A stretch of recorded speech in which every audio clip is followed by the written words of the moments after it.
जय गुरुदेव। सतगुरु की महिमा अनंत, अनंत किया उपकार। लोचन अनंत उघाड़िया,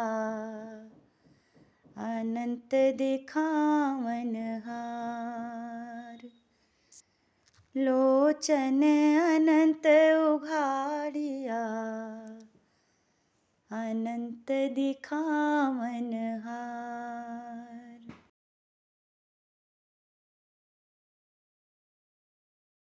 सुनो रे भाई नाम रतन अनमोल। सुनो रे भाई नाम रतन अनमोल। सुनो रे भाई नाम रतन अनमोल। सुनो रे भाई नाम रतन अनमोल। सतगुरु नाम का पावन हीरा, सतगुरु नाम का पावन हीरा।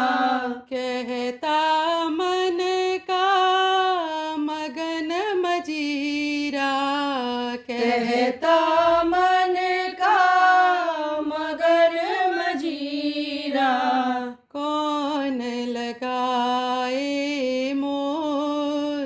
सुनो रे भाई नाम रतन अनमोल। कौन लगाए मोल।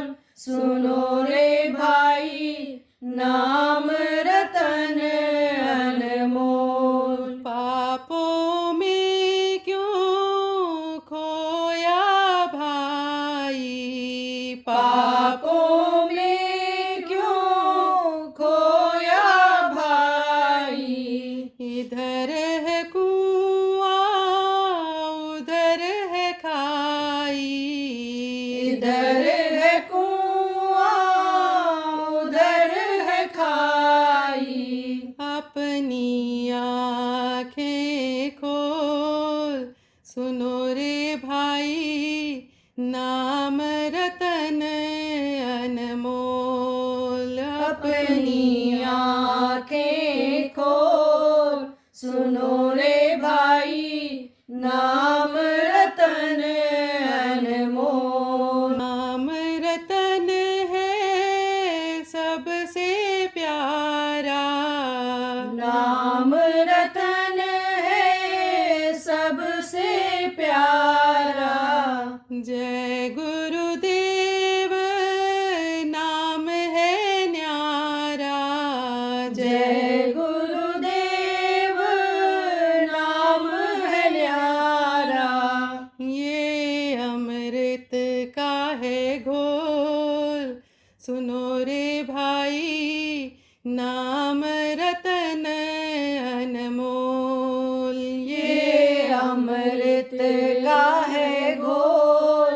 सुनो रे भाई नाम रतन अनमोल। नाम रतन की मिली है पूंजी, नाम रतन की मिली है पूंजी। सतगुरु जी ने दी है पूंजी, सतगुरु जी ने दी है पूंजी। ऐसी पूंजी और न दूजी, ऐसी पूंजी और न दूजी। तौल सके तो तौल। सुनो रे भाई नाम रतन अनमोल। तौल सके तो तौल।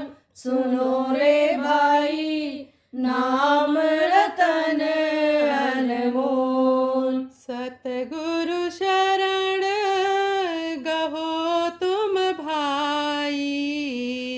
सतगुरु शरण गहो तुम भाई।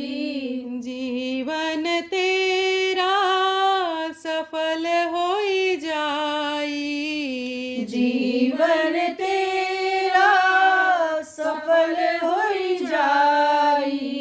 कंचन जैसी तेरी काया। कंचन जैसी तेरी काया। क्यों मिट्टी में रोल, सुनो रे भाई नाम रतन अनमोल। क्यों मिट्टी में रोल, सुनो रे भाई नाम रतन अनमोल। सुनो रे भाई नाम रतन अनमोल। सुनो रे भाई नाम रतन अनमोल। जय गुरुदेव।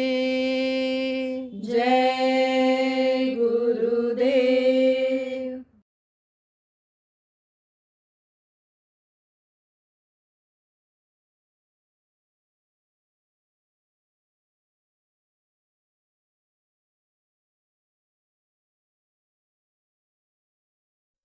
ऐसे ही आप ये समझो प्रेमियों कि जो नहीं देख पाते हैं, नहीं आप समझो समझ पाते हैं, उनकी आंखों से बराबर आंसू निकलता रहता है।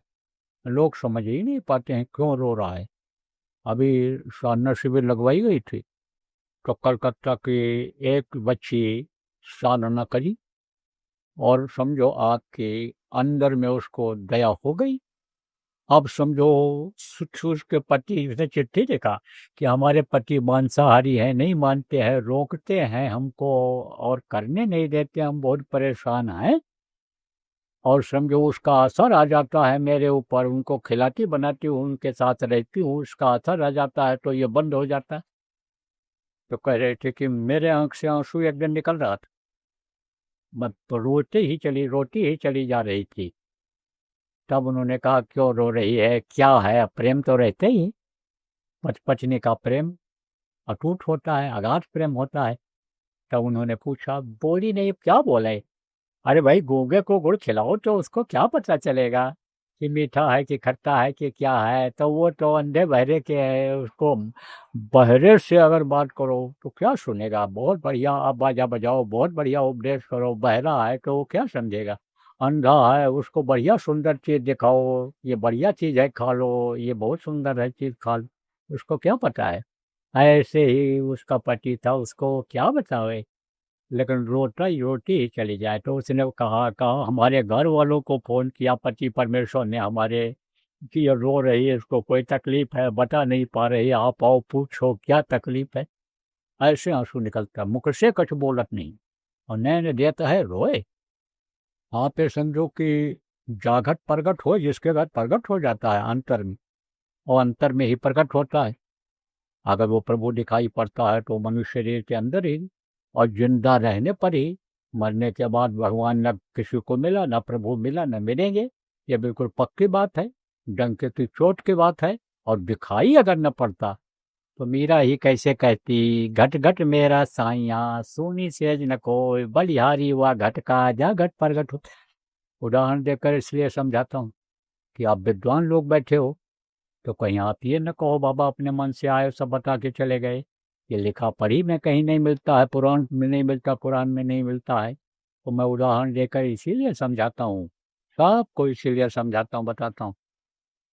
तो बताना मत किसी को, कुछ भी दिखाई पड़े या सुनाई पड़े, नहीं तो बंद हो जाएगा। अब आप समझो, जिसका नाम होता है उसका रूप होता है, उसका स्थान होता है, उसकी आवाज़ होती है। जैसे आपका नाम है, आपका रूप या चेहरा है, आप कहीं रहते हो, आपका स्थान है, और आप जो बोलते हो आपकी आवाज़ है। किसी तरह से ये 5 नाम वाले धनी कहलाते हैं, हम लोग धनी कहते हैं। ये 5 धनी हैं, इनका नाम है, इनका रूप है, इनका स्थान है, इनकी आवाज़ है। इनका नाम है, वो नाम सुनाई पड़ता है, और इनका रूप है, रूप दिखाई पड़ता है। और इनका स्थान इनके लोक हैं। जैसे आप यहाँ मृतलोक में रहते हो, ये मृतलोक है जैसे, ऐसे ऊपर लोक हैं इन लोगों के, तो इनका लोक है और इनकी आवाज़ है, ऐसे इनका है। तो वो मैं अभी आपको बताऊंगा, रटाऊंगा, याद कराऊंगा। अब 3 चीज़ आप और समझ लो, 3 आँख, 3 कान और 3 नाक। 2 आँखें ये बाहर, इससे बाहर की चीज़ दिखाई पड़ती है, और एक आँख अंदर जीवात्मा में है, जिसको दिव्य दृष्टि आत्म चक्षुषो नेत्र कहा गया है। क्यों?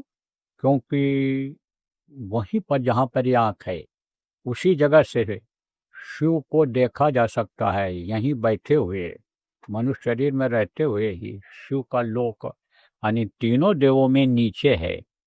पहले शिव का है, फिर ब्रह्मा का है, फिर विष्णु का है, और फिर इनकी माँ आद्या महाशक्ति का है, फिर इनके पिता ईश्वर का है, फिर ब्रह्म का है। यहीं से देखा जा सकता है। इसीलिए शिव नेत्र, उसको जिन्होंने देखा, शिव का दर्शन किया, शिव नेत्र कह दिया है। तो अब आप ये समझो, 2 आँख बाहर, 1 आँख अंदर, 3 आँख, 2 कान बाहर और 1 कान अंदर जीवात्मा में, 3 कान। बाहर के कान से बाहर की आवाज़ सुनाई पड़ती है, और अंदर के कान से अनहद वेदवाणी, आकाशवाणी, बिरा जिसको कहते हो, जिसको गुरुवाणी कहा गया है, वो सुनाई पड़ता है, जिसको मुसलमान फकीरों ने गैबी आवाज़ कहा है, खुदाई आवाज़ कहा है, जिसको स्पिरिचुअल मास्टर ने साउंड कहा है, वो सुनाई पड़ता है। किससे? अंदर के जीवात्मा के कान से। अंदर में जो जीवात्मा, उसमें जो कान है, उससे सुनाई पड़ता है। और 3 नाक, तो नए लोग कहोगे भाई ये तो मैंने नहीं सुना कि 3 नाक होती, मैं तो एक ही नाक देखता हूँ। देखो, नाक यह है, एक सुराख या दाहिनी तरफ है और एक या बाईं तरफ है। यह नाक है, यह नाक है। इसके ऊपर ये 2 है। यह समझ लो कि जैसे नाले के ऊपर पुल बना दिया जाए, ऐसे ही बना दिया उसने। क्यों? क्योंकि इससे गंदगी निकलती है। जितने भी सुराख हैं, सबसे गंदगी निकलती है। इंद्रिय द्वार झरोखा नाना, ये इंद्रियां हैं। आप ये समझो, आँख इंद्रिय, कान इंद्रिय, सुराख है इसमें। आप ये समझो, नीचे के जो सुराख हैं, मुँह है, ये सब इंद्रिय हैं। इंद्रिय द्वार झरोखा नाना, यह दरवाजा है मनुष्य शरीर का, और झरोखे हैं। झरोखा किसको कहते हैं? खिड़की को। तो ये सब जो रोमा है, रोए के किनारे छेद हैं, जिससे पसीना निकलता है, अंदर की गर्मी निकलती है, तो सबसे गंदगी ही निकलती है। देखो, पसीना भी बदबूदार होता है और श्वास भी बदबूदार हो जाता है, और इसमें भी नाक से भी जो चीज़ निकलती है, चाहे बलगम हो, कोई भी चीज़ हो, बदबू रहता है उसमें। जो पेशाब है, लेट्रिन है, उससे भी बदबू आती है, तो इससे गंदगी निकलती है। तो उसने ढक दिया है इसको, कि जिससे यानी समझो कि गंदगी बाहर न जाए। और इसमें देखो, ये रोए रहते हैं, ये क्या करते हैं? गंदी चीज़ों को अंदर से जाने से रोकते हैं। क्यों? क्योंकि इससे हवा जाती है, और हवा जाती है तो 10 प्रकार के प्राण हैं इस शरीर में, वो इससे चलते हैं। अलग अलग प्राणों का अलग अलग काम है, और अलग अलग जगह पर हैं। आप जो बराबर सत्संग सुनते रहते हो, शरीर की रचना के बारे में जब बताया गया है, तो सबका काम भी बताया गया है कि किसका क्या काम रहता है, कहाँ पर हैं। तो यह प्राण किससे चलते हैं? हवा से चलते हैं। इसीलिए मनुष्य के पैदा होने से पहले उसने ये सब बना दिया था। अंडज पिंडज उपमज और अस्थावर जो बताया गया, ये उसने पहले ही सब तैयार कर दिया था।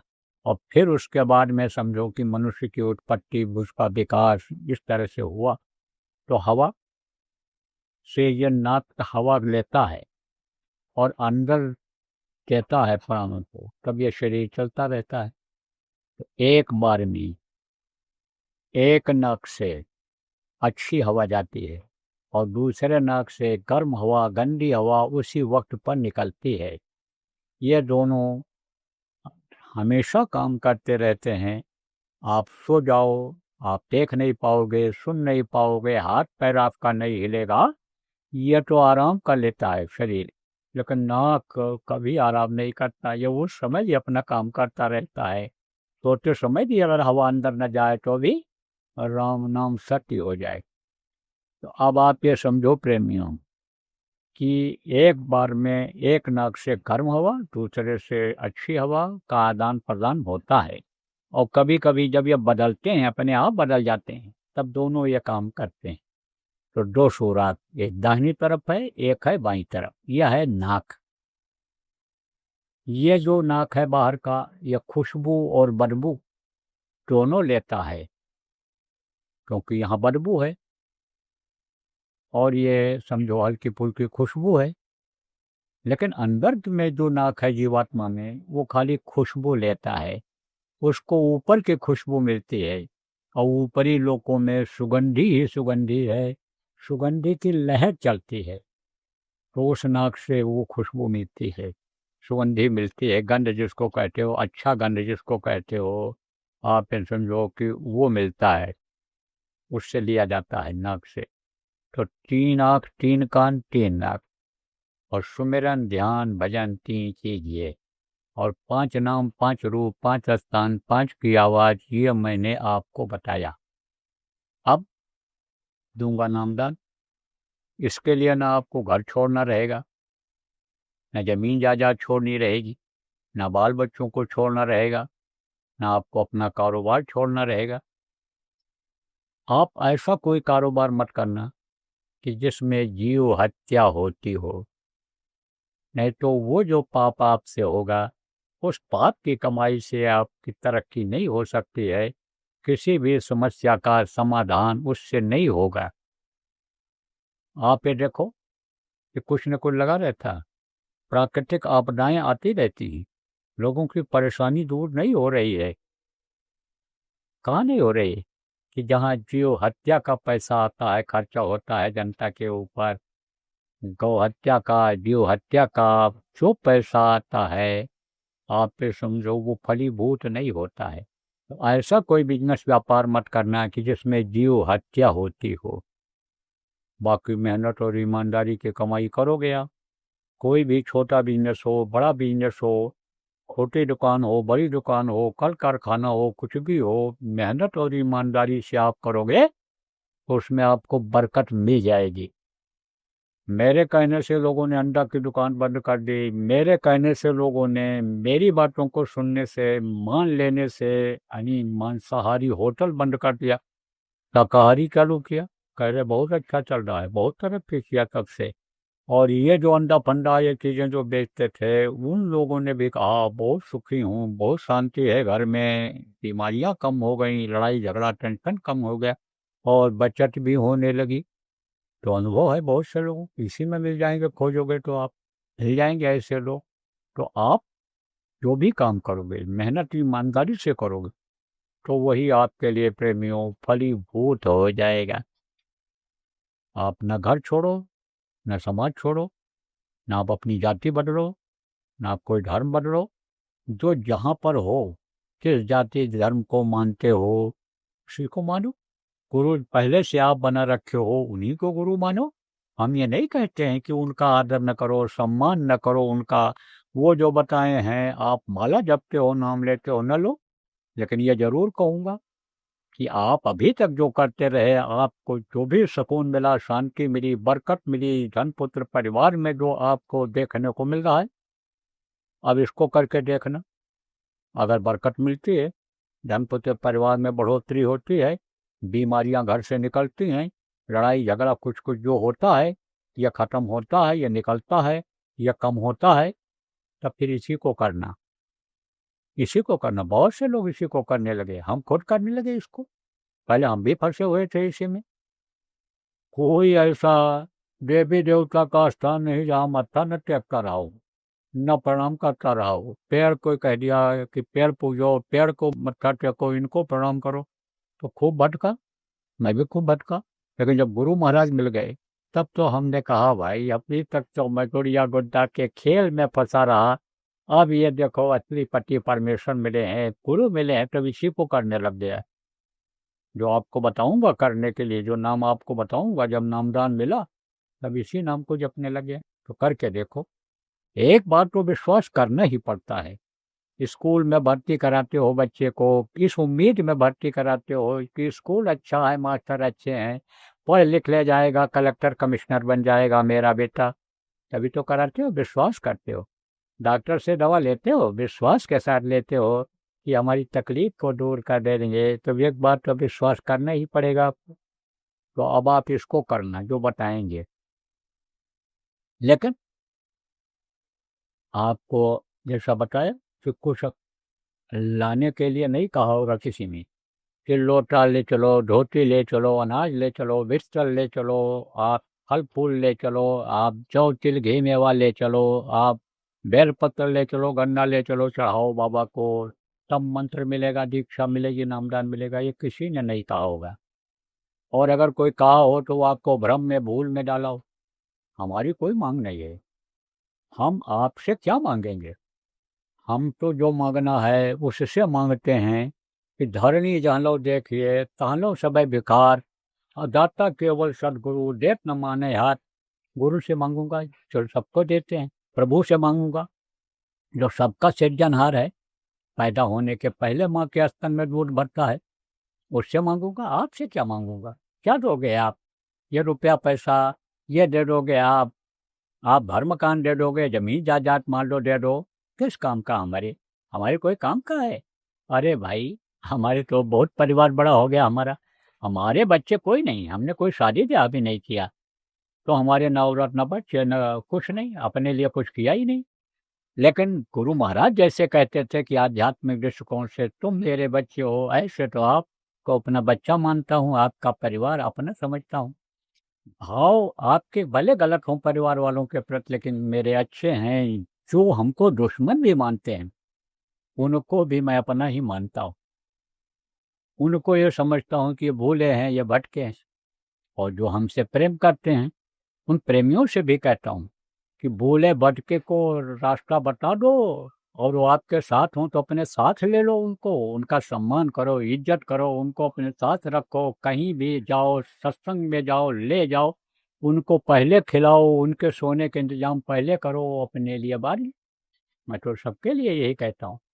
आप लोग शरीर को देखते हो, आप लोग धन दौलत देखते हो, आप लोग जाति बिरादरी देखते हो, आप लोग अपने जिले जवार का देखते हो, आप लोग प्रांत का देश का देखते हो, और मैं तो जीवात्माओं को देखता हूँ। जीवात्माएं तो सब एक ऐसी, ईश्वर अंश जीव अविनाशी, चेतन अमर साहब सुखराशि। तो हम आपको बता रहे थे कि हमको मांगना होगा तो हम अपने गुरु महाराज से मांग लेंगे। और सच पूछो तो हमको कुछ मांगना भी नहीं पड़ता है। अगर हमको कोई चीज़ ज़रूरत है, कल ज़रूरत है, तो वो आज आ जाती है, और एक दो नहीं ज़्यादा आ जाती है। उसको हमको लोगों को देना पड़ता है, बांटना पड़ता है। कहाँ तक हम उसका क्या उपयोग कर पाएंगे? और जब आवे संतोष धन, सब धन ढोल समान। अब हमको तो संतोष हो गया। अब बुढ़ापे में तो रोटी लगोटी का ही रिश्ता है, और रोटी भी अब छोटी ही जा रही है, हजम करने में दिक्कत होती है बुढ़ापे में। तो अब आप ये समझो प्रेमियों कि हमको कुछ नहीं मांगना है। तब कहोगे भाई दक्षिणा दी जाती है, जब नामदान दीक्षा मंत्र जिसको कहते हैं लिया जाता है तो दक्षिणा दी जाती है, तो देने का मौका तो है आपको, आप दे सकते हो। लेकिन देना क्या है? हमारी मर्जी से आप तो तब तो वो चीज़ हमको पाएगी। जैसे कहते हो भाई क्या बनवा दें आपके लिए, अब उसका मन का पसंद का बनवा दिया, खाएगा खुश हो जाएगा। कहो कौन रंग का कपड़ा पहनोगे आप, ला दें उस रंग का ला दोगे, वो चीज़ पसंद के ला दोगे, खुश हो जाएगा। ऐसे आप हमारे हिसाब से दे दो। क्या देना है दक्षिणा में? आप अपनी बुराइयों को यहीं छोड़ जाओ, बुरे कर्मों को अब मत करना, यही सबसे बड़ी होगी दक्षिणा। देखो प्रेम, निंदा अपमान इसका बोझा ज़्यादा आता है, दूसरे कर्म आ जाता अपने ऊपर, इससे दूर रहना। किसी मजहब की नहीं निंदा करो, किसी धार्मिक व्यक्ति की निंदा नहीं करो, किसी पंडित मुल्ला पुजारी पादरी का निंदा मत करो। वो जो पढ़ते हैं, जिन देवी देवता भगवान खुदा को मानते हैं, उनकी निंदा मत करो। किसी राजनेता की निंदा मत करो, किसी आप समझो अधिकारी कर्मचारी की निंदा मत करो। निंदा किसी की मत करो, और नहीं तो लड़ जाओगे, इसीलिए कहा गया न, निंदक नेरे राखिए आंगन कुटी छवाए और बिन साबुन पानी बिना निर्मल होर सुभाए। कहते हैं कि निंदक को रखो कि जिससे जो अपराध बन गए हैं वो कह करके और समझो कि माफ करा दे, आपका ले ले वो सब बनने की। तो निंदा बुराई से दूर रहो, आप तिफरकेबाजी से दूर रहो, जातिवाद, भाईवाद, भतीजावाद, एरियावाद, आप ये समझो जिलावाद, प्रांतवाद, देशवाद, इससे दूर रहो आप तो सिया राम मैं सब जग जानी, करूं प्रणाम जो जुग पानी, ये भाव रखो आप। देखो ये कोई काम नहीं आएंगे, मरते समय कोई काम आते हैं? कोई काम नहीं आते हैं। आस पास योद्धा खड़े, एक से एक बलवान, एक से एक धनवान रिश्तेदार, एक से एक पावर वाले कलेक्टर, कमिश्नर, फौज के बड़े अधिकारी आ जाए, बचा पाते हैं किसी को? नहीं बचा पाते हैं। आस पास योद्धा खड़े, सभी बजावे गाल और महल से हमको ले चलो, ऐसो काल कराए। जब काल के दूत आएंगे, यमराज के दूत जिनको कहा गया, तब ये कोई नहीं मदद कर पाएंगे। मदद कौन करेगा? गुरु मदद करेंगे। यहाँ के भी साथी होते हैं, अंदर के भी साथी होते हैं। जैसे मैंने आपको बताया कि अंदर में गुरु का रूप देख लिया जाता है, तब कब विश्वास हो जाता है। भूल वही जाते हैं, भटका उन्हीं को हो जाता है कि जो ध्यान नहीं लगाते हैं, भजन नहीं करते हैं, वो गुरु को नहीं पहचान पाते। वो तो गुरु को मनुष्य ही जानते रहते हैं। तो अंदर में भी गुरु मिलते हैं, अंदर में भी मदद करते हैं, यहाँ भी मदद करती हैं। रानी इंदुमती ने यही तो कहा था जब कबीर साहब का दर्शन किया, अंदर में रहे, तब कहा आप हमको मृत्यलोक में बता दिए होते, मैं ही सब कुछ हूँ, तो हमको इतनी मेहनत तो करनी पड़ती। तब उन्होंने कहा तुझको विश्वास न होता, इसलिए तुझको मैंने नाम बताया, तुझको नाम का जाप कराया, ध्यान लगवाया, तेरी मदद किया, तब ये जलवा दिखाया। बोल मदद किया कि नहीं किया? तब उसने कहा आपकी तो इतनी मदद रही कि संतों की महिमा अनंत अनंत किया उपकार, लोचन अनंत उघाड़िया अनंत दिखावन हार। आपकी मदद से ही तो मैं यहाँ पहुँच पाई। लेकिन आपकी एक बात मैंने मान ली कि गुरु माथे पर राखिए, चलिए आज्ञा माई। और कह कबीर दास का 3 लोक बहना, 3 लोक में बहनी, उसके लिए जो गुरु को हमेशा सामने रखता है। तो देखो प्रेम, यह तो आपको बता दिया स्वभाव के बारे में। और यह मानव मंदिर है, इसी को जिस्मानी मस्जिद कहा है फकीरों ने, इसी को स्पिरिचुअल मास्टर ने टेम्पल ऑफ लिविंग गॉड कहा है, भगवान का स्थान निवास इसको कहा है मनुष्य शरीर को। तो इसको गंदा मत करना, हुजरे को गंदा मत करना, दिल का हुजरा साफ कर जाना के आने के लिए, और खायल घरों का आटा उसको बिठाने के लिए। इस हुजरे को गंदा मत करना, सिंहासन को मत गंदा करना उसके बैठने। तो गंदा कैसे होता है? या मुर्दा डालने से गंदा होता है। ऐसा मुर्दा है, ले जाओ डाल दो मंदिर में, मस्जिद में, गिरजाघर में, पूजा पाठ इबादत कोई करेगा? नमाज पढ़ेगा? नहीं करेगा। इसलिए इसके अंदर ये मान सब मत डालना। चाहे आदमी का बच्चा हो मर जाए, चाहे आदमी मर जाए, और चाहे जानवर का बच्चा हो मर जाए, तो मुर्दा ही कहलाता है वो। चाहे आदमी हो चाहे जानवर हो, मांस मत खाना, गंदा मत करना, नहीं तो बुद्धि खराब हो जाए, बुद्धि भ्रष्ट हो जाती है। आप ये समझो प्रेमियों कि जब से मांसाहार बढ़ा, तब से बीमारियां बढ़ गई। अंडा जब से लोग खाने लगे, डॉक्टर लोग खिलाने लग गए अंडा, तब से बीमारियां बढ़ गई और बढ़ती ही चली जा रही। अंडा मत खिलाना बच्चों को और मरीजों को। कोई भी डॉक्टर लिखकर नहीं दे सकता है, एग्रीमेंट नहीं कर सकता है कि ये मरीज अंडा खाएगा तो ठीक ही हो जाए। उसको खुद को नहीं पता है अंडा कैसे बनता है। मैं बताता हूँ। माताएं मासिक धर्म होती हैं, खराब खून इकट्ठा हो जाता है तो बच्चा बन जाता है। मुर्गियों का खराब खून इकट्ठा होता है तो अंडा बन जाता है। अब आप सोचो कितना गर्म होता होगा। नौजवान लड़कों को डॉक्टर सलाह दे देते हैं तंदुरुस्त हो जाओगे तो अंडा खाओ। दिन में अंडा खाए, वो गर्मी पैदा हुई जब पेट में, तो किसी न किसी सुराख से वो रात को निकल जाता है। अब उससे और कमजोरी आ गई, तो कमजोर होते ही चले जा रहे हैं। अंडा मत देना खाने को। बल्कि कोई बीमार हो, अंडा कहा है खाने के लिए डॉक्टर ने, तो उसको सुमिरन ध्यान भजन कराओ। नाम धुनी सुमिरन ध्यान भजन नहीं कर सकता है तो नाम धुनी जय गुरुदेव की बुलवाओ, जो मुँह से लेने वाला नाम इस समय भगवान का है, तो उसको आराम मिल जाएगा।